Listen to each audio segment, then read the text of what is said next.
আচ্ছা, লাস্ট ক্লাসে আমরা কতটুকু পর্যন্ত পড়ছিলাম খেয়াল আছে কারো? স্যার ব্যান্ডউইথ পর্যন্ত। ব্যান্ডউইথ পড়ছিলাম। হ্যাঁ, আমরা জিবিপি পর্যন্ত পড়ছিলাম। জি স্যার।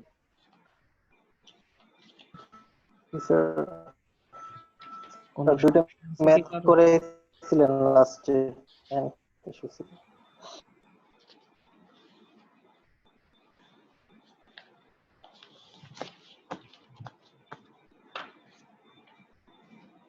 আচ্ছা, ঠিক আছে। দেখেন, তো আজকে আমরা অপেম্পের বিভিন্ন অ্যাপ্লিকেশন গুলা পড়বো। তো দেখেন, শুরুতেই একটা জিনিস মানে অনেকের জানার আগ্রহ থাকতে পারে যে অপেম্প আমরা কি কারণে নেগেটিভ ফিডব্যাক ইউজ করাইছি, বা হচ্ছে প্রথম দিকে অনেকে প্রশ্ন করছেন যে নেগেটিভ ফিডব্যাক কেন ইউজ করছি, বা নেগেটিভ ফিডব্যাক কি, বা ফিডব্যাক জিনিসটাই কি। ঠিক আছে, তো দেখেন আমরা যখন ক্যারেক্টারিস্টিক পড়ছিলাম মানে অপেম্পের একদম জেনারেল ক্যারেক্টারিস্টিক, তখন আমরা বলছিলাম যে কি অপেম্পকে মানে অলমোস্ট অলওয়েজ কি করা হয়, নেগেটিভ ফিডব্যাকে অপারেট করানো হয়। এখন হচ্ছে কি কারণে, তো মোটামুটি আমরা এতক্ষণ পর্যন্ত বা এতদিন পর্যন্ত যা কিছু পড়ছি আমরা সবাই জানি কি আমাদের অপেম যেটা আছে সেটাকে যদি আমরা ফিডব্যাক ছাড়া, ঠিক আছে, এই যে এইটা যেটা আমরা করছি, যে কাজটা করছি, ঠিক আছে, এইরকম মানে আউটপুট থেকে একটা পোর্শন আইনে যদি আমি ইনপুটে মানে ইনসার্ট করি তাহলে সেটাই হচ্ছে আমার ফিডব্যাক। তো এই পোর্শন ছাড়া যদি আমি অপারেট করাই সেটা হচ্ছে ফিডব্যাক ছাড়া, ঠিক আছে, মানে ফিড ফরওয়ার্ড আর কি।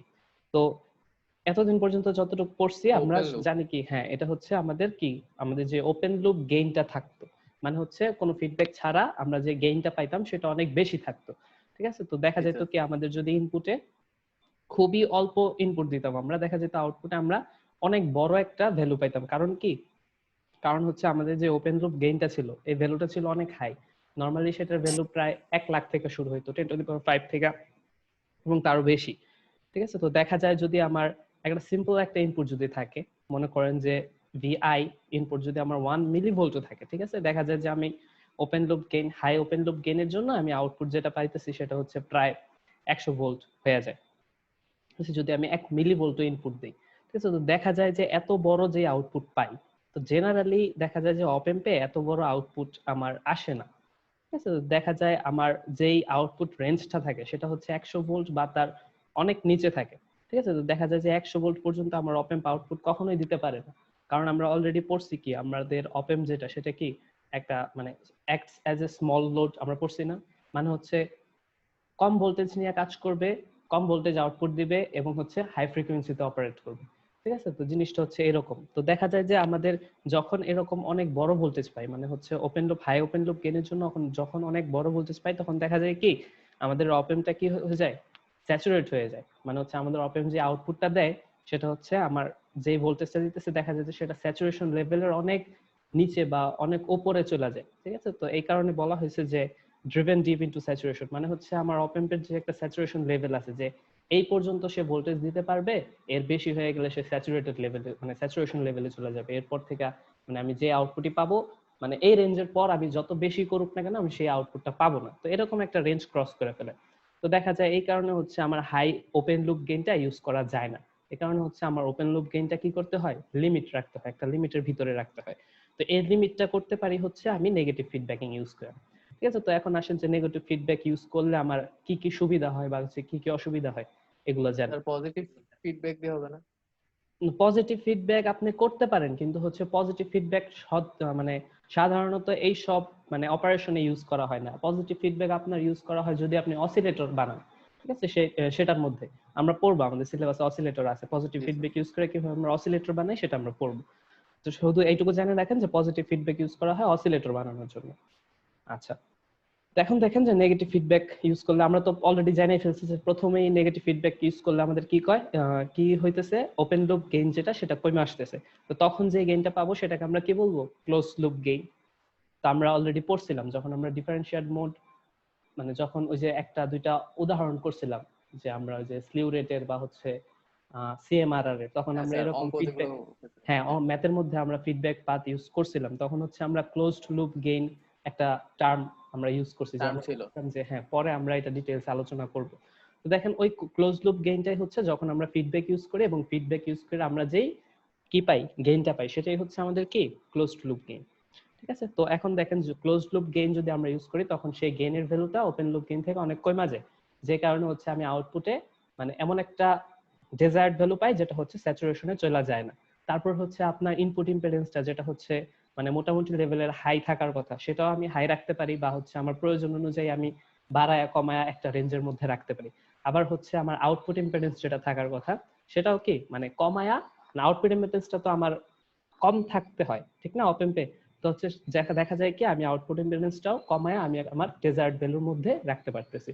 আর হচ্ছে আমি আরেকটা জিনিসও যখন আমরা জিবিপি পড়ছি তখন খেয়াল করছি যে আমার যদি গেইন কমে তাহলে হচ্ছে আমার ব্যান্ডউইথ কি হয়, বাইরে যায়। ঠিক আছে, তো যেহেতু আমার ক্লোজ লুপ গেইন কি হচ্ছে কমে যাইতেছে তাহলে আমি ব্যান্ডউইথ কি পাবো, বেশি পাবো। ঠিক আছে, তো এগুলাই হচ্ছে আমার কি নেগেটিভ ফিডব্যাক ইউজ করার সুবিধা, বা হচ্ছে নেগেটিভ ফিডব্যাক কি কারণে ইউজ করা হয় এটার অ্যান্সার। ঠিক আছে, এখন দেখেন যে আমার অপ এম্প আমি যে স্টেবিলিটি ভালো পাইতেছি এজন্য। কোনটা আমি প্রশ্নটা বুঝিনি, আরেকবার বলে। স্যার স্টেবিলিটিও তো ভালো পাইতেছি, ব্যান্ডউইথ তো ভালো। হ্যাঁ, যেহেতু হচ্ছে ব্যান্ডউইথ আপনি ভালো পাবেন সেহেতু একটা আপনি স্টেবল আউটপুট পাবেন। ঠিক আছে, আউটপুটটা আপনি নেগেটিভ ফিডব্যাক ইউজ করে আপনি একটা স্টেবল আউটপুট পাবেন যেটা হচ্ছে আপনার অসিলেট করবে না। ঠিক আছে, দেখা যাচ্ছে যে আপনার প্রথমেই একটা অনেক বড় ভ্যালু পেয়ে গেছেন, তারপরে হচ্ছে স্যাচুরেটেড হয়ে গেছে, সে কারণে আপনি একটা নির্দিষ্ট রেঞ্জে চলে গেছেন। তো এরকম হবে না, একটা স্টেবল আউটপুট পাবেন, যেরকম পাওয়ার কথা পুরোটা সময় জুড়ে সেরকম আউটপুট পাবেন। স্টেবিলিটিও বাড়ে, যেহেতু ব্যান্ডউইথটা বড় হয় আমার স্টেবিলিটিটাও বেড়ে যায়। আচ্ছা, এখন আসেন আমরা যে অপ এম্পের ডেফিনিশনে পড়ছিলাম যে অপ এম্প হচ্ছে আমার কি কি কাজ করে। অপ এম্প দিয়ে আমি মানে যোগ করতে পারি, বিয়োগ করতে পারি, ইন্টিগ্রেট করতে পারি, ডিফারেন্সিয়েট করতে পারি, তারপর যে কোনো কিছুর সাথে কম্পেয়ার করতে পারি, যে কোনো একটা সিগন্যালের সাথে। এই অ্যাপ্লিকেশন গুলো আমরা এখন একটা একটা করে পড়বো। ঠিক আছে, তো শুরুতেই দেখেন ইনভার্টিং অ্যাম্পলিফায়ার, নন ইনভার্টিং অ্যাম্পলিফায়ার আছে, তো এগুলো আমরা আজকে দেখবো। তারপরের ক্লাসে আস্তে আস্তে ধীরে ধীরে যে সামিং অ্যাম্পলিফায়ার আছে, unity follower, integrator, differentiator, comparator, এগুলো আমরা পড়বো। ঠিক আছে, তো দেখেন ইনভার্টিং ইনপুট জিনিসটা কি মনে আছে কারোর? ইনভার্টিং ইনপুট, নন ইনভার্টিং ইনপুট আমরা যে পড়ছিলাম। জি স্যার। জি স্যার। কেউ একজন জি বলতে স্যার, 180 ডিগ্রি ফেজ শিফট। পুরাটা একটু বলেন। 180 ডিগ্রি ফেজ শিফট আর এখানে যে নেগেটিভ যে টার্মিনালটা আছে, আমরা যদি ওইখান থেকে মানে ইনপুট দেই তাহলে আমরা আর কি আউটপুটে ইনভার্টিং একটা আউটপুট পাবো। আর যদি আমরা পজিটিভ দেই, পজিটিভ থেকে যদি সিগন্যাল আমরা দেই তাহলে আমরা আউটপুটে আর কি সেম ফেজের একটা সিগন্যাল পাবো। হ্যাঁ, ঠিক আছে, এক্স্যাক্টলি তাই। যারা শুনছেন মানে এই জিনিসটাই, আমরা যদি নেগেটিভ টার্মিনালে আমরা যদি কোনো একটা ইনপুট দেই আমরা আউটপুট পাবো সেই ইনপুটে 180 ডিগ্রি আউট অফ ফেজ এবং অ্যাম্পলিফাইড একটা সিগন্যাল। আর যদি পজিটিভ টার্মিনালে আউটপুট ইনপুট দেই তাহলে হচ্ছে আউটপুটে পাবো সেম ফেজে এবং কি অ্যাম্পলিফাইড একটা সিগন্যাল। তো এইটা হচ্ছে মোটামুটি ইনভার্টিং অ্যাম্পলিফায়ারের একটা ফিগার। দেখেন তেমন কিছুই বেশি ইউজ করা হয় নাই, জাস্ট হচ্ছে ফিডব্যাক একটা ইউজ করা হয়েছে আর ইনপুটে একটা রেজিস্টর ইউজ করা হয়েছে। এই যে ইনস্ট্রুমেন্টেশন বা হচ্ছে এই যে সিস্টেমটা সাজানো হয়েছে এটা সার্কিট ডায়াগ্রামটা একটু ভালো করে ফলো করেন। দেখেন এখানে ইনপুট দেওয়া হয়েছে কোথায়, নেগেটিভ টার্মিনালে। ঠিক আছে, এবং পজিটিভ টার্মিনালটা গ্রাউন্ডেড করা আছে। এখানে ফিডব্যাক রেজিস্টর হিসেবে আমি যে রেজিস্টরটা ইউজ করছি সেটাকে আমি আরএফ দিয়ে ডিনোট করছি, এবং ইনপুট রেজিস্টর যেটা আছে সেটাকে আমি আরআই দিয়ে ডিনোট করছি। ঠিক আছে, একটা ইনপুট ভোল্টেজ দিচ্ছি, আমি একটা আউটপুট ভোল্টেজ পাচ্ছি। ঠিক আছে, তো আরআই এর মধ্যে দিয়ে যে কারেন্টটা যাচ্ছে সেটা হচ্ছে আমার আই মানে হচ্ছে আই ইনপুট, এবং ফিডব্যাক রেজিস্টারের মধ্যে দিয়ে যে কারেন্টটা যাচ্ছে সেটা হচ্ছে আইএফ বা হচ্ছে আই ফিডব্যাক। ঠিক আছে, সার্কিট ডায়াগ্রাম বোঝা গেছে? জি স্যার। আচ্ছা, এখন দেখেন তো ক্লোজড লুপ গেইন যেটা, ঠিক আছে, ক্লোজড লুপ গেইন আমার কি হবে, আউটপুট বাই ইনপুট। ঠিক আছে, ভোল্টেজের আউটপুট ডিভাইডেড বাই ভোল্টেজের ইনপুট। ঠিক আছে, এইটাই তো। আচ্ছা, এখন আমার বের করতে হবে আমার ভোল্টেজ আউটপুটটা কি, ভোল্টেজ ইনপুটটা কি, তারপরে যদি আমি এখানে বসাই যে রেশিওটা পাবো সেটাই তো আমার হচ্ছে ক্লোজড লুপ গেইনের আমার কি, যে আমি ম্যাথমেটিক্যাল ফর্মুলা পাচ্ছি সেটা। আচ্ছা, এখন আপনারা ফলো করেন, জাস্ট হচ্ছে দুইটা কেভিএল অ্যাপ্লাই করবেন, তারপরে হচ্ছে আপনি আপনার যে রিকোয়ার্ড যে ম্যাথমেটিক্যাল ফর্মুলাগুলো সেগুলো পেয়ে যাবেন। একটু খেয়াল করেন, এই জায়গায় আপনি একটা কেভিএল অ্যাপ্লাই করেন। ঠিক আছে, তো আমি যদি ফার্স্ট সাইন নেই, ঠিক আছে, তো ভি ইন যেটা হচ্ছে এখানে পজিটিভ টার্মিনাল, নেগেটিভ টার্মিনালটা গ্রাউন্ডে আছে আমরা জানি। যদি আমরা ফার্স্ট সাইন নিয়ে কাজ করি তাহলে নেগেটিভ ভি ইন। ঠিক আছে, তারপরে এখান দিয়ে যে ভোল্টেজ ড্রপটা হয়েছে সেটা কি হবে, আই আই আর আই। ঠিক আছে, ফার্স্ট সাইন যেহেতু নিচ্ছে সেহেতু পজিটিভ। পজিটিভ। ঠিক আছে, এবং এখানে এই নোডের যে ভোল্টেজটা, ঠিক আছে, ভিএ, এখানেও পজিটিভ। ঠিক আছে, ইজ ইকুয়াল টু 0। আমরা কেভিএল অ্যাপ্লাই করে এটা লিখতে পারি না? বুঝতে পারছেন জি সবাই? Sir, minus V in plus এখানে যে ভোল্টেজ ড্রপটা, তারপরে হচ্ছে এই যে এ নোডের নোডের ভোল্টেজটা। ভোল্টেজ এখন আমাকে কেউ বলেন যে এ নোডে যে ভোল্টেজটা আছে সেই ভোল্টেজের ভ্যালুটা কত? Sir 0 sir. হ্যাঁ, জিরো। কি কারণে বলতে পারবেন? স্যার এখানে গ্রাউন্ড একটা কনসেপ্ট আছে, মানে হ্যাঁ, কি একটা এখানে ছিল আর হচ্ছে কি। ভার্চুয়াল গ্রাউন্ড একটা কনসেপ্ট আছে, ঠিক আছে? তো যে কারণে হচ্ছে আমার এইখানে যত ভোল্টেজ আছে, মানে এই নোডে যত ভোল্টেজ আছে সেই ভোল্টেজটা কত হবে? জিরো। এই নোডের মধ্যে বা হচ্ছে এইখান দিয়ে কোনো কারেন্ট ফ্লো হবে না, এখানে কারেন্টের ভ্যালু কত হবে? জিরো। ঠিক আছে, এই জিনিসটা একটু মাথায় রাখবেন। তো হচ্ছে আমরা যদি ভি এর ভ্যালু এখানে জিরো বসায় দিই, তাহলে আলটিমেটলি আমি পাচ্ছি কি? আই আই আর আই সমান সমান আমরা ভি ইনপুট এটা পাচ্ছি। ঠিক আছে, তো আই আই এর ভ্যালু আমরা কি পাচ্ছি? V input divided by R input. ঠিক আছে, বুঝতে পারছি? কনফিউশন আছে কারো কোনো? না স্যার। আচ্ছা, তারপরে দেখেন আমরা আবার একটা কেভিএল অ্যাপ্লাই করি। এবার হচ্ছে এই যে আমার যে ফিডব্যাক পাথ আছে, এই ফিডব্যাক পাথ ধরে আমি আরেকটা কেভিএল অ্যাপ্লাই করব। তো ধরেন হচ্ছে আমরা এ নোড থেকে শুরু করব, ঠিক আছে? যদি আমরা সেকেন্ড সাইন হিসাব করি তখন আপনি হিসাব করেন, বা হচ্ছে ফার্স্ট সাইনে যদি হিসাব করেন কোনো সমস্যা নেই। ঠিক আছে, তো ভি এ প্লাস কি হবে? I F R F plus কি হবে? V output. ঠিক আছে, বুঝতে পারছেন? জি স্যার। তো এটা যদি আমি লিখি তাহলে হচ্ছে এই যে এইভাবে আমি কেভিএল অ্যাপ্লাই করলাম। কেভিএল অ্যাপ্লাই করার পর এখানে দেখেন আমার ভি এ তো জিরোই। ঠিক আছে, তো দেখা যাচ্ছে কি ভি আউটপুট সমান সমান আমি কি পাচ্ছি? Minus I F R F. ঠিক আছে, তো আই এফ সমান সমান আমি কি পাচ্ছি? Minus V output by R F. ঠিক আছে, তো এই দুইটা মানে ফর্মুলেশন যে আমি করলাম, এটাতে কারো তো কোনো সমস্যা নাই? স্যার হ্যাঁ, বলেন। এখানে স্যার আমরা কেবিএল অ্যাপ্লাই করলাম, আমরা তো স্যার নোডাল অ্যানালাইসিস ইউজ করলে স্যার ভালো ছিল, কারণ মাত্র স্যার এখানে একটা নোডই ছিল।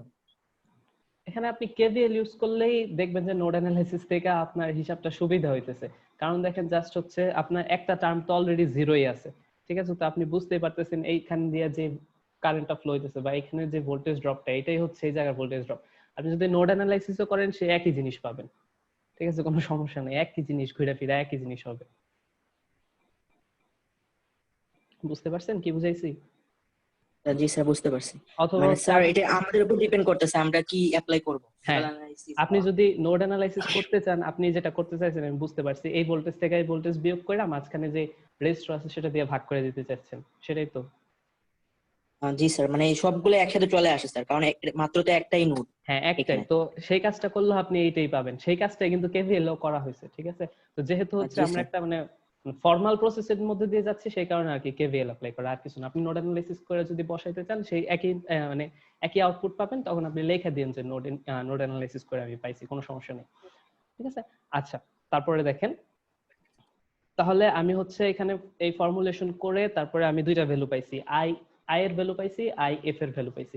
এখন দেখেন একটু ফিগারে খেয়াল করেন যে এইখান দিয়ে যে কারেন্টটা আমার ফ্লো হইছে আই আই, সেই একই কারেন্টই কিন্তু আমার ফিডব্যাক রেজিস্টারের মধ্যে দিয়ে ফ্লো হবে। কারণ হচ্ছে কি এইখান দিয়ে কি কোনো কারেন্ট ফ্লো হবে? আমরা জানি কি, যেহেতু এখানে ভার্চুয়াল গ্রাউন্ড, এখান দিয়ে জি কোনো স্যার। ধরনের কারেন্ট ফ্লো হবে না, এখানে কারেন্টের ভ্যালু কত? জিরো। সুতরাং এটা হচ্ছে হবে। আমাদের এইখান দিয়ে যে কারেন্টটা ফ্লো হয়েছে সেই সেম পরিমাণ কারেন্টই কোথায় ফ্লো হবে?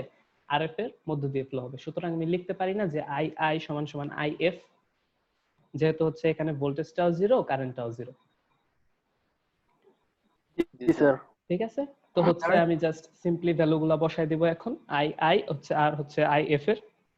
তো ভ্যালুগুলা বসায় দেওয়ার পরে আমি কিসের রেশিও বের করব? V output by V input. কারণ হচ্ছে কি আমার ভি আউটপুট বাই ভি ইনপুটটাই ছিল কি আমার ক্লোজড লুপ গেইনের ফর্মুলা। তো V output by V input যদি আমি বসাই, দেখা যাচ্ছে কি পাচ্ছি আমি? Minus R F by R I. ঠিক আছে, আপনারা খেয়াল করলে দেখবেন যে স্লিউ রেটের ম্যাথ করার সময় আমি একটা ম্যাথ করছিলাম যেখানে ক্লোজড লুপ গেইন বের করছিলাম। আমি বলছিলাম যে জাস্ট এখন ফর্মুলাটা দেখেন, তারপরে যখন আমরা মানে প্রুফ করব তখন হচ্ছে এই প্রুফটা মানে হচ্ছে এই ফর্মুলাটা আপনারা পেয়ে যাবেন। তো এটাই হচ্ছে সেই ক্লোজ লুপের ফর্মুলা। ঠিক আছে, এখন যদি হচ্ছে আমি কোন একটা আউটপুট বের করতে চাই তখন কি হবে? ভি আউটপুট সমান সমান কি হবে? A minus R F by R I into কি হবে? আমার ভি ইনপুটটা। ঠিক আছে, বুঝতে পারছেন? তো এটাই হচ্ছে আমার ইনভার্টিং অ্যাম্পলিফায়ার। স্যার একটা প্রশ্ন ছিল স্যার, হ্যাঁ হ্যাঁ, বলেন। আমরা যদি স্যার এখানে আইডিয়াল অপএম না নিয়ে যদি আমরা প্র্যাকটিক্যাল অপএম নিই, তখন স্যার কিভাবে এই ইকুয়েশনটা হবে? এখানে প্র্যাকটিক্যাল আপনার তো হিসাব তো আপনি করবেন আইডিয়ালের সাপেক্ষেই, ঠিক না? কিন্তু আইডিয়াল কোনো কিছু তো আপনি পাবেন না প্র্যাকটিক্যালি। এখন দেখেন যখন হচ্ছে আপনি কোনো কিছু হিসাব করবেন, ঠিক আছে, ক্যালকুলেশন করবেন, তখন আপনাকে আইডিয়াল কন্ডিশনটা মাথায় রাখাই ক্যালকুলেশন করা লাগবে। এখন দেখেন যদি আপনি প্র্যাকটিক্যালি হিসাব করতে চান, ঠিক আছে, এখানে কখনোই আপনি কি পাবেন না, এই ভোল্টেজটা জিরো পাবেন না, ঠিক আছে, এখানে কিছু একটা ভোল্টেজ পাবেন। তো সেই হিসাব কইরা যদি আপনি এই জায়গার ভোল্টেজটা ধরেন, তাহলে আপনি তো মানে কখনোই এই যে এরকম অ্যাকুরেট আপনি মানে মানে প্রুফ করতে পারবেন না, বুঝছেন? মানে হচ্ছে এরকম আপনি যে একটা টার্ম পাবেন, যে টার্ম ইউজ করে আপনি মানে ইন জেনারেল সবগুলার ক্ষেত্রে হিসাব করবেন, এরকম তো পাবেন না। এই কারণে হচ্ছে যখন প্রুফ করা হয় তখন হচ্ছে আইডিয়াল কন্ডিশন কনসিডারেশনে রাখা হয়, ঠিক আছে। আর হচ্ছে প্র্যাকটিক্যালি যখন করবেন তখন তো কিছু পরিমাণ ডিস্টরশন থাকবেই, সেটা আমাদের মাইনা নিতেই হবে, কিছু করার নেই, বুঝতে পারছেন? কিন্তু হচ্ছে প্র্যাকটিক্যাল যখন অপএম এর ক্ষেত্রে কি আমরা এই যে ভার্চুয়াল গ্রাউন্ড কনসেপ্ট এড করতে পারবো, মানে ইউজ করতে পারবো? হ্যাঁ করতে পারবেন, সমস্যা নেই। কারণ হচ্ছে তখন হচ্ছে আমি আর কি এক জায়গায় দেখছিলাম স্যার কি প্র্যাকটিক্যাল অপএম এর জন্য আমরা ভার্চুয়াল গ্রাউন্ড কনসেপ্ট ইউজ করতে পারি না। পারেন না, কারণ হচ্ছে কারণ প্র্যাকটিক্যালি আপনার যতই আপনার জিনিসটা মানে কনসেপচুয়ালি থাক, কিন্তু এই এই জায়গায় ভোল্টেজটা আপনি কখনো একদম মানে টোটালি জিরো পাবেন না প্র্যাকটিক্যালের ক্ষেত্রে, ঠিক আছে। কিছু পরিমাণ সামান্য পরিমাণ ভোল্টেজ থাকবেই, ঠিক আছে। যেরকম আপনি ট্রানজিস্টরে দেখেন, ট্রানজিস্টরে আপনার প্র্যাকটিক্যালি কি মানে আপনার যে মানে মাঝখানে যে ইয়ার ভোল্টেজটা যেটা আর কি ডিপ্লেশন লেয়ার মানে ভাঙার জন্য যে ভোল্টেজটা দরকার 0.7 ভোল্ট, ঠিক আছে, আপনি কি প্র্যাকটিক্যাল কেসে 0.7 ভোল্ট পান?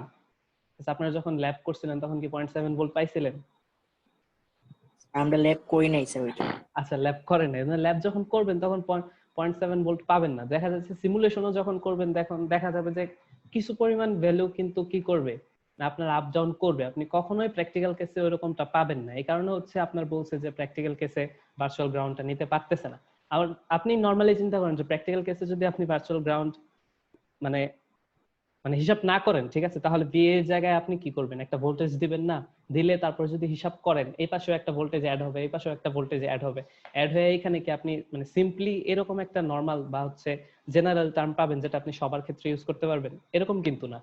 আমার উদ্দেশ্যটা কি, আমি হচ্ছে এরকম একটা জেনারেল একটা টার্ম বের করব যেটা হচ্ছে সব ধরনের ইনভার্টিং অ্যাম্পলিফায়ারের ক্ষেত্রে আমি ইউজ করতে পারবো, ঠিক আছে। তো যে কোনো ধরনের প্রুফ বা হচ্ছে যে কোনো ধরনের ডেরিভেশনে আপনি দেখবেন যে আপনার আইডিয়াল কন্ডিশন কনসিডারে রাখা হয়, ঠিক আছে। তারপরে হচ্ছে আপনার প্র্যাকটিক্যাল কেসে যখন আপনি ইউজ করবেন তখন হচ্ছে প্র্যাকটিক্যাল কেসের ক্ষেত্রে কিছু ধরনের আমার যদি মানে যোগ বিয়োগ করতে হয় বা কিছু ধরনের কনসিডারেশন অ্যাড করতে হয় তখন সেটা আমি করি, কিন্তু জেনারেলাইজড যে আমার একটা টার্ম সেটা কিন্তু আপনার আইডিয়াল কেসটা মাথায় রেখেই তারপরে প্রুফ করা হয় বা ডেরিভ করা হয়।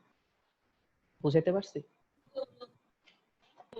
স্যার প্র্যাকটিক্যাল কেসে কি যে ভিএ এর ভোল্টেজের মানটাকে দিয়ে দিবে, এটা প্র্যাকটিক্যাল প্র্যাকটিক্যাল অপএম হয়? কেসে আপনাকে ওইরকম দিবে না, কারণ হচ্ছে প্র্যাকটিক্যাল কেসে হিসাবগুলো অনেক কমপ্লেক্স, ঠিক আছে। আপনার আইডিয়াল কেসে ম্যাথ আসবে, ম্যাথে প্র্যাকটিক্যাল কেসে এরকম মানে ওইরকম ডেরিভেশন থাকবে না, ঠিক আছে। আর যদি থাকেও তাহলে ওইরকম বইলা দিবে, ঠিক আছে, যে এরকম ভিএ এর ভ্যালু এরকম আছে, বা হচ্ছে আপনি ভিএ কে মানে আইডিয়াল হিসাব করে নেন, বা হচ্ছে অপএমটাকে আপনি আইডিয়াল আছে এরকম কনসিডারেশন করে নেন, এরকম প্রশ্ন উল্লেখ করে দেওয়া থাকবে। ওরকম থাকবে না যে আপনার প্র্যাকটিক্যাল কেসে দেওয়া আছে, ঠিক আছে। তো বেশিরভাগ ক্ষেত্রে এরকম দেওয়া থাকে যে মানে ধরে নিতে হয় যে আমার অপএমটা আইডিয়াল কন্ডিশনে আছে, ঠিক আছে, অথবা এরকম বলে দেওয়া হয় যে ভার্চুয়াল গ্রাউন্ড কনসেপ্ট আপনি কনসিডারেশনে রাখেন, এরকম।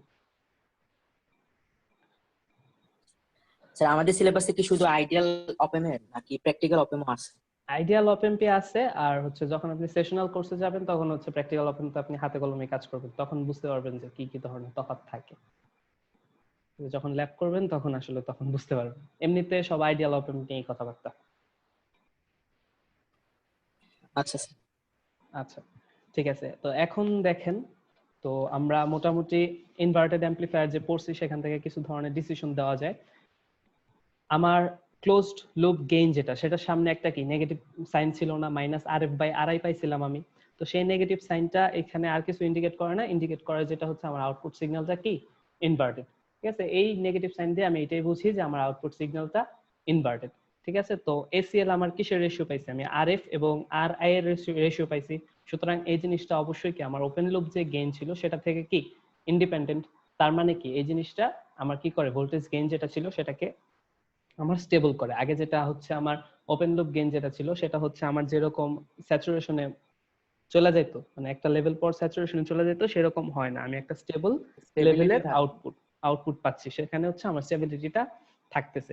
এবং আরেকটা জিনিস খেয়াল করেন যে এখানে যদি আমি RF এবং RI এর ভ্যালু সেম রাখি তাহলে আমি কি ভি আউটপুট সমান সমান ভি ইনপুট পাচ্ছি, মানে হচ্ছে আমার কি গেইনটা কি হয়ে যাচ্ছে ইন ইউনিটি হয়ে যাইতেছে, মানে গেইন কি হচ্ছে 1 হচ্ছে, মানে আমি অ্যাম্পলিফাই করতেছি না, জাস্ট হচ্ছে আমি যে ইনপুট দিতেছি সেরকম আউটপুট পাচ্ছি। মানে আমার মাঝে মাঝে কিছু কেসে এরকম দরকার পড়ে, আমি জাস্ট অ্যাম্পলিফিকেশন করতে চাচ্ছি না, যেরকম ইনপুটটা চাচ্ছি সেরকম আউটপুটটা, মানে যেরকম ইনপুট দিতেছি সেরকম আউটপুট চাচ্ছি, বা হচ্ছে 180 ডিগ্রি আউট অফ ফেসে আমি আউটপুটটা চাচ্ছি এরকম। তখন হচ্ছে জাস্ট যদি আমি আরএফ আর আইআর ভ্যালু সেম রাখি, তখনই হচ্ছে আমি ইউনিটি গেইনের আউটপুট পাচ্ছি। ঠিক আছে, এবং গেইন হচ্ছে আমি কি কনস্ট্যান্ট রাখতে পারতেছি। কিভাবে? কারণ হচ্ছে আপনি আরএফটাকে এরকম একটা ভ্যালু নিতে পারেন যে আর আই এর সিম্পল মাল্টিপল হিসেবে। মনে করেন যে আর আই এর ভ্যালু আছে ধরেন 10 কিলো ওহম, ঠিক আছে, আরএফ এর ভ্যালু আপনি 30 কিলো ওহম নিলেন, ঠিক আছে। তো এরকম হচ্ছে মানে সরল গুণিতক আকারে আপনি আরএফ এর ভ্যালুটা নিতে পারেন, যেখানে হচ্ছে আপনার গেইনটা কি থাকবে, অলওয়েজ কনস্ট্যান্ট থাকবে। তো এই জিনিসগুলাই স্যার ইনভার্টিং অ্যাম্পলিফায়ারের কনসিডারেশন। হ্যাঁ বলেন। স্যার আরএফ সমান যদি আরআই ধরি তাহলে তো স্যার -1 চলে আসে গেইন। ওই তো মানে আপনি স্যার 180 মাইনাসটা ডিগ্রি কি? আউট অফ ফেজ পাবেন, সেটাই হচ্ছে মাইনাসটা। এই তো বললাম যে নেগেটিভ সাইনটা কি ইন্ডিকেট করতেছে, জাস্ট আউটপুটটা হচ্ছে আমার ইনভার্টেড, এইটাই। ও জি স্যার, বুঝতে পারছি। আচ্ছা ঠিক আছে, তো ইনভার্টিং অ্যাম্পলিফায়ার যেহেতু বুঝছেন, সেহেতু নন ইনভার্টিং অ্যাম্পলিফায়ার বোঝা টাফ হবে না। জাস্ট খেয়াল করেন, নন ইনভার্টিং অ্যাম্পলিফায়ার আমি ইনপুট কোথায় দিব? পজিটিভ টার্মিনালে। ঠিক আছে, তো পজিটিভ টার্মিনালে যদি ইনপুট দেই এবং আমি ফিডব্যাক যেটা আছে সেই ফিডব্যাকটা অবশ্যই আমি নেগেটিভ ফিডব্যাকে ইউজ করব। কারণ আমি কি পড়ছি যে নেগেটিভ ফিডব্যাকের মানে সুবিধাগুলো পড়ছি, নেগেটিভ ফিডব্যাক ইউজ করলে কি হচ্ছে। ঠিক আছে, পজিটিভ ফিডব্যাকটা আমরা এখানে ইউজ করব না। আমরা বলছি যে পজিটিভ ফিডব্যাক কোথায় ইউজ করা হয়, শুধুমাত্র অসিলেটরে ইউজ করা হয়। এই কারণে হচ্ছে ইনপুটটা যদিও আমরা পজিটিভ টার্মিনালে দিচ্ছি, কিন্তু ফিডব্যাকটা আমরা কোথায় দিব? নেগেটিভ টার্মিনালেই দিব। এই জিনিসটা খেয়াল রাখেন। অনেকে আবার উল্টা কাজ করে, এখানে পজিটিভ টার্মিনাল দিয়ে এখানে নেগেটিভ টার্মিনাল দিয়ে ফিডব্যাকটা পজিটিভে ঢুকায় দেয়। ঠিক আছে, এই ভুলটা খুবই মানে সিম্পল একটা ভুল, প্রায়ই করে সবাই। ঠিক আছে, তো এটা আগে থেকে এই কারণে ওয়ার্ন করে দিতেছি যে এই ভুলটা করেন না। ঠিক আছে, ফিডব্যাকটা সবসময় নেগেটিভে থাকবে, এটা একটু মাথায় রাখেন। আচ্ছা, তো এখানেও সিম্পল, আমি যদি আগের মতোই কেভিএল অ্যাপ্লাই করি, দেখেন কি হইতেছে। ও আরেকটা জিনিস, এইখানে যে আমার এ নোডের ভোল্টেজটা কত হবে বলেন তো?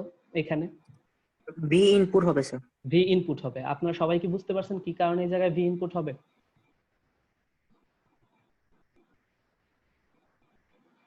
আচ্ছা, যদি সবাই বুঝে না থাকেন আমি একবার বলে দিতেছি, ক্লিয়ার করে দিতেছি।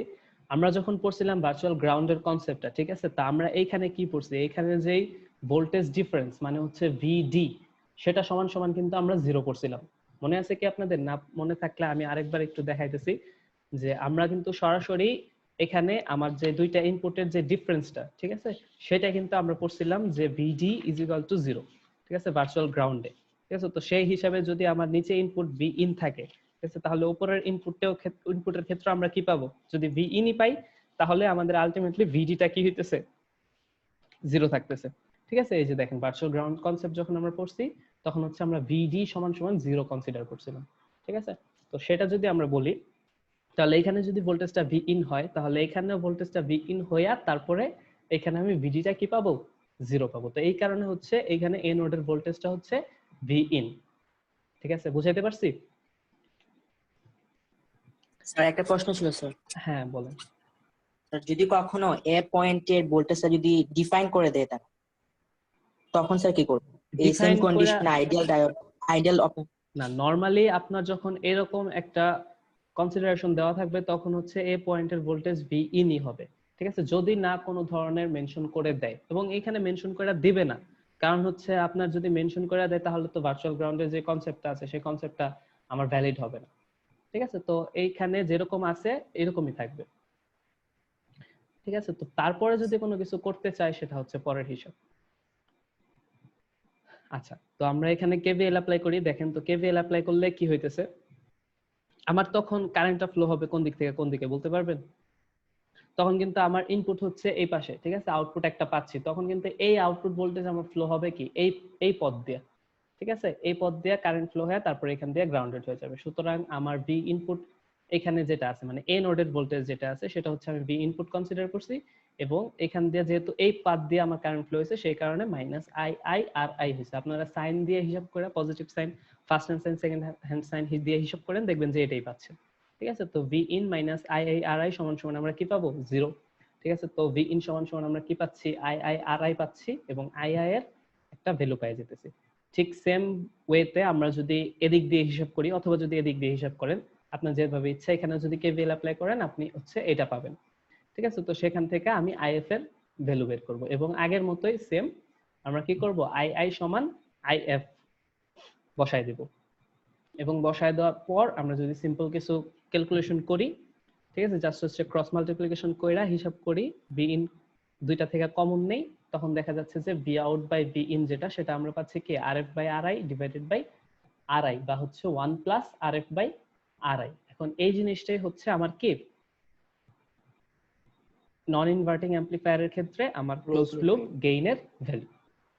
ঠিক আছে, তো এই প্রুফগুলা একটু খেয়াল করবেন কারণ হচ্ছে ম্যাথ তো একদম ছোট থাকে বুঝছেন, কারণ হচ্ছে সরাসরি ফর্মুলা বসায় দিয়ে ম্যাথ পাবেন, দেখা যায় যে ওইরকম ম্যাথে আসলে 2 নাম্বার বা 3 নাম্বারের বেশি দেওয়া যায় না, তো সেই কারণে কি করা হয়, তো দেখা যায় যে এই প্রুফগুলা দিয়া তারপরে একটা ম্যাথ দেয়, তারপরে হচ্ছে আপনার মানে নাম্বার বাড়ায় দেওয়া থাকে আর কি।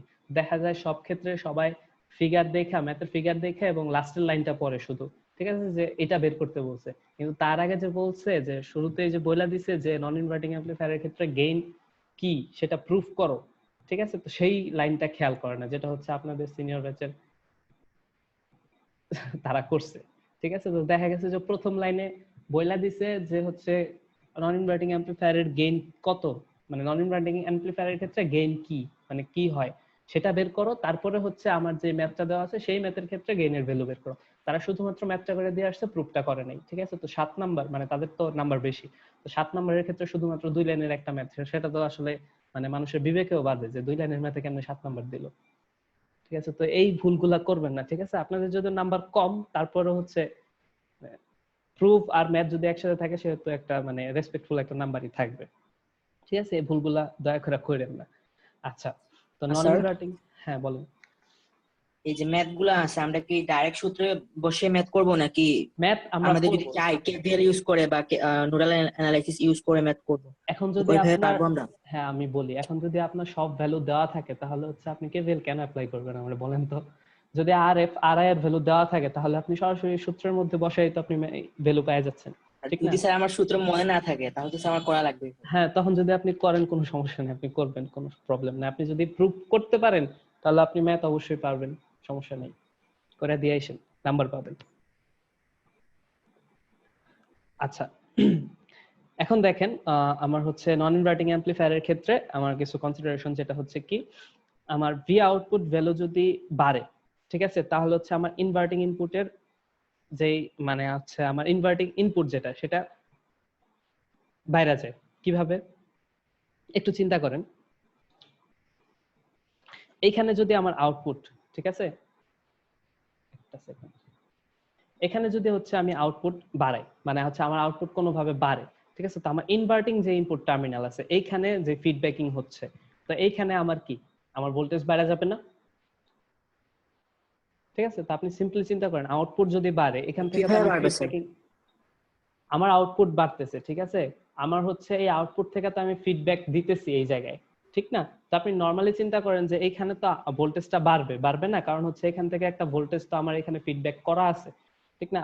তো সেই হিসাবে কিন্তু আপনার এইখানেও কিন্তু ইনপুট ভোল্টেজ বাড়ানো লাগতেছে, ইনপুট ভোল্টেজ বাড়ানোর ফলেই কিন্তু আউটপুট ভোল্টেজ বেশি পাবেন। তো আউটপুট ভোল্টেজ বেশি হইলে এইখান দিয়ে ফিডব্যাক করে এইখানে ভোল্টেজ আসতেছে, এইখানেও ভোল্টেজ বাড়বে, ঠিক আছে, এই জিনিসটাই বলা হয়েছে। ঠিক আছে, তো এইখানে যদি ভোল্টেজ বাড়ে, ঠিক আছে, তার মানে কি একটা নেগেটিভ ফিডব্যাকিং পাচ্ছি না আমি এখানে হিসাবে, কারণ হচ্ছে আমার কি এখানে যে নেগেটিভে প্রথমে চিন্তা করেন, শুরুতে তো কোনো এই জায়গায় ভোল্টেজ নাই, ঠিক আছে, তারপরে যখন ভি আউটপুট একটা ভোল্টেজ আসছে, সেই ভোল্টেজটাই সেই জায়গায় আসছে, তখনই তো আমি এখানে একটা ভোল্টেজ পাইছি, এবং তখনই সেই ভোল্টেজটা কি হয়েছে আমার নেগেটিভ ফিডব্যাক হিসেবে কাজ করতেছে। তো এই জিনিসটা এখানে বলছে সিম্পলি, মানে হচ্ছে এখানে যে আমি স্যার, নেগেটিভ, আমি বলি তারপরে আপনি দেখেন যে এইখানে যে সিম্পলি আমি নেগেটিভ ফিডব্যাকটা অ্যাপ্লাই করছি, ঠিক আছে, নেগেটিভ ফিডব্যাকটা কিভাবে অ্যাপ্লাই হয়েছে জাস্ট এইটুকু বলা আছে, এখানে কিন্তু কঠিন কোনো টার্ম বলা হয়নি। আমি আবার বলি, একটু খেয়াল করেন যে আমার ইনভার্টিং অ্যাম্পলিফায়ারের ক্ষেত্রে কি হয়েছিল, ইনভার্টিং অ্যাম্পলিফায়ারের ক্ষেত্রে কিন্তু আমি নেগেটিভ টার্মিনাল যেটা বা হচ্ছে ইনভার্টিং টার্মিনালে সেটাতেই কিন্তু ইনপুট দিছিলাম এবং সেটাতেই কি পাইছি হচ্ছে আমার ফিডব্যাক করছি, ঠিক আছে, কিন্তু এইখানে কিন্তু আমি ইনভার্টিং টার্মিনালে কোনো ইনপুট দেই নাই, ঠিক আছে, তো আইডিয়ালি এখানে কোনো ধরনের কারেন্ট বা হচ্ছে ভোল্টেজ থাকার কথা না, ঠিক আছে, শুরুতে, ঠিক আছে, একদম শুরুতে জিরো কন্ডিশনে যখন আমি ইনপুট দিছি তখন হচ্ছে সেই ইনপুটের সমান ভোল্টেজটা এখানে চলে আসছে। এখন কিভাবে আসছে আপনি যে এখানে এ নোডের ভোল্টেজ ভি ইন হিসাব করছেন সেটা কিভাবে হয়েছে, এখানে ইনপুট দেওয়া মাত্র এখানে আউটপুট পাইছেন, এই আউটপুটটাই ফিডব্যাক হয়ে এখানে আসছে। এখন বুঝতে পারছেন আপনি প্রশ্ন যেটা করতে চাইছিলেন হয়তোবা? জি স্যার, বুঝতে পারছি। হ্যাঁ ঠিক আছে, এই তার কারণে মানে স্যার আগে আউটপুট জেনারেট হবে, তারপরে আর কি বি এ হ্যাঁ হ্যাঁ হ্যাঁ, মানে যেই মুহূর্তে আমি কোন ক্ষেত্রে এই জিনিসটা বলছিলাম, যখন হচ্ছে কোনো ইনপুট আমি দেই নাই, একদম জিরো কন্ডিশন, ইনিশিয়াল কন্ডিশন, ইনপুটটা দেওয়া মাত্রই তো আউটপুট জেনারেট হয়েছে, তারপরে আউটপুট থেকে ভোল্টেজটা এসে এখানে আসছে, তখন হচ্ছে আমি এই নোডের ভোল্টেজটা ভি ইন কনসিডার করতে পারছি। ঠিক আছে, এখন বুঝছেন? এটাই জি বলছে স্যার, আর কি। বুঝতে পারছি স্যার। হ্যাঁ এটাই বলছে আর কি, এখানে ঘুরায় ফিরে Just শুরু থেকে বলছে। আচ্ছা এখন দেখেন গেইনটা এখানে কি 1 হইতে পারে অথবা হচ্ছে তার থেকে বড় হইতে পারে, যেহেতু 1 প্লাস। ঠিক আছে, যদি আমি আর এখানে কোনো ধরনের রেজিস্টার ভ্যালু ইউজ না করি সেক্ষেত্রে এখানে কি থাকবে, 1 থাকবে। আর এর ভ্যালু যদি আমি 0 কনসিডার করি, ঠিক আছে, আর যদি আমি এখানে কোনো একটা ভ্যালু রাখি সেহেতু কি 1 এর চাইতে বড় হবে, এটাই বলছে।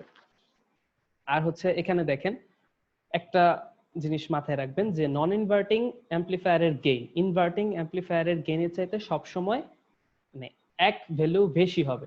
ঠিক আছে, এখন কি কারণে, আপনি যদি সেম কনফিগারেশনের, ঠিক আছে, মনে করেন যে same input, same feedback resistor, same input resistor use করছেন, শুধুমাত্র সেম ইনপুটও দিচ্ছেন, ঠিক আছে, তো সেম স্পেসিফিকেশনের আপনি একটা অপ অ্যাম্প ইউজ করে ইনভার্টিং এ যে গেইনটা পাবেন সেটার থেকে আপনি যে নন ইনভার্টিং এ যে গেইনটা পাবেন সেই গেইনটা হবে এক বেশি। ঠিক আছে, মানে হচ্ছে ইনভার্টিং এ যদি আপনি গেইন পান 1, নন ইনভার্টিং এ আপনি গেইন পাবেন 2। ঠিক আছে, এটা আপনি মাথায় রাখবেন। শুধু এটা একই, হ্যাঁ শুধু একই বেশি হবে। হ্যাঁ এক বেশি হবে, এক বেশি হবে। এটা হচ্ছে আপনার অপ এম্পের একটা মানে স্পেশাল ফিচার, মানে হচ্ছে নন ইনভার্টিং এর বেলায় আমি ইনভার্টিং এর চাইতে এক মানে গেইনের ভ্যালুটা এক বেশি পাই। ঠিক আছে, জি স্যার। এইটাই। আর হচ্ছে গেইনটা পজিটিভ হয়, কারণ কি আপনার হচ্ছে এখানে আপনি দেখতেছি ফর্মুলাতে 1 প্লাস সামথিং আছে। ঠিক আছে, তো দেখা যাচ্ছে যে আমার গেইনটা পজিটিভ, আর ওইখানে আমার গেইনটা কি ছিল, minus R F by R I ছিল। ঠিক আছে, যেহেতু হচ্ছে আমার আউটপুটটা কি হয়েছিল, আমার 180 ডিগ্রি আউট অফ ফেজ ছিল না, সে কারণে হচ্ছে আমি মাইনাস সামথিং পাইছিলাম। ঠিক আছে, তো ক্লাসের টাইম মোটামুটি 5 মিনিটের মতো আছে, আমি আরেকটা জিনিস দেখাই দেই, একটু সিম্পলি দেখেন যে আমি এখানে বলছি যে একটা গেইন। প্রশ্ন ছিল স্যার। হ্যাঁ হ্যাঁ বলেন। হ্যাঁ স্যার, এই যে ইনভার্টিং যে অপ অ্যাম্পটা ছিল, ওইখানে কি স্যার আউটপুট থেকে কি কারেন্টটা কি স্যার ভি এর দিকে আসছিল? ইনভার্টিং এ আউটপুট থেকে কারেন্টটা ভি এর দিকে, একটা মিনিট বের করেন।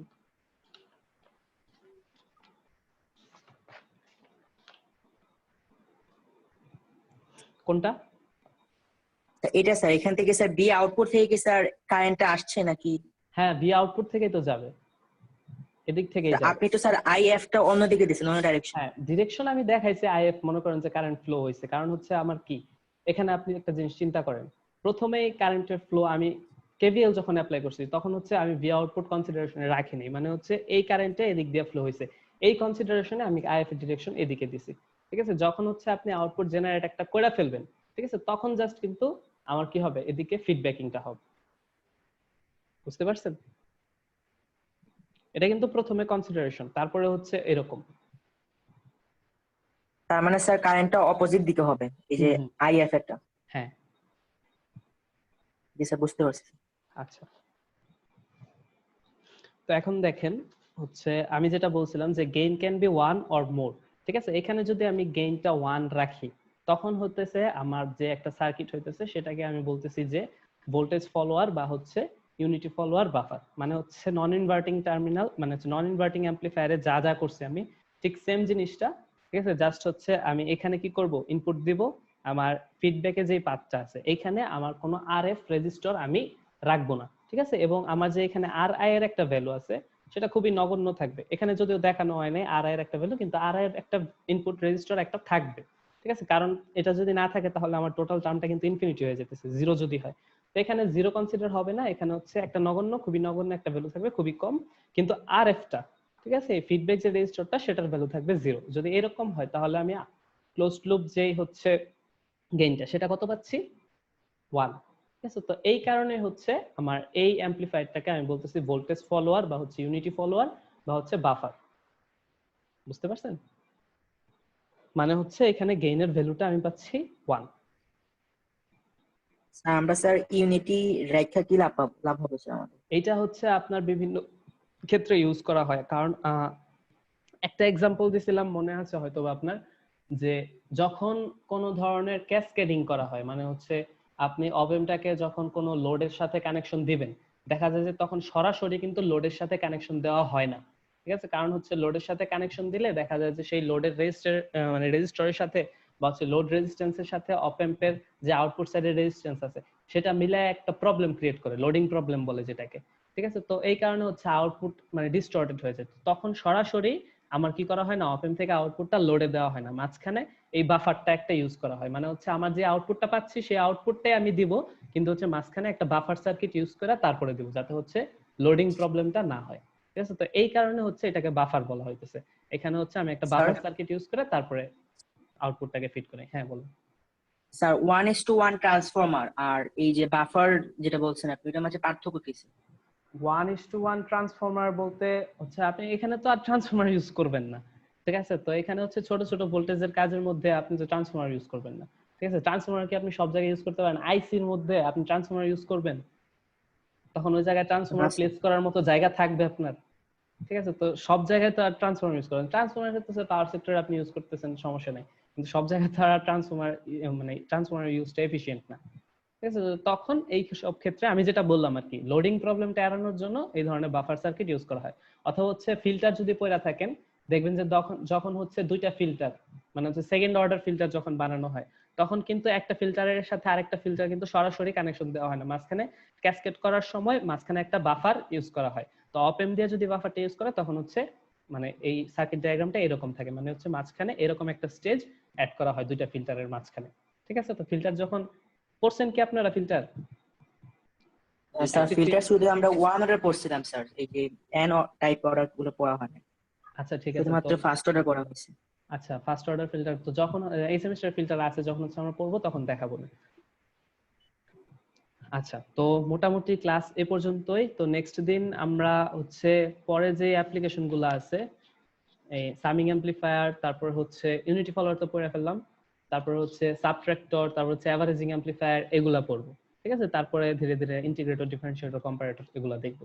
ঠিক আছে, তো আগামীকালকে ক্লাস সেম টাইমে। আর আজকে আর কারো কোনো প্রশ্ন আছে? সময়ও নাই, প্রায় শেষ হয়ে গেছে। নাই স্যার। আচ্ছা ঠিক আছে, তো তাহলে আগামীকালকে সেম টাইম। আচ্ছা, আদাব স্যার। নমস্কার।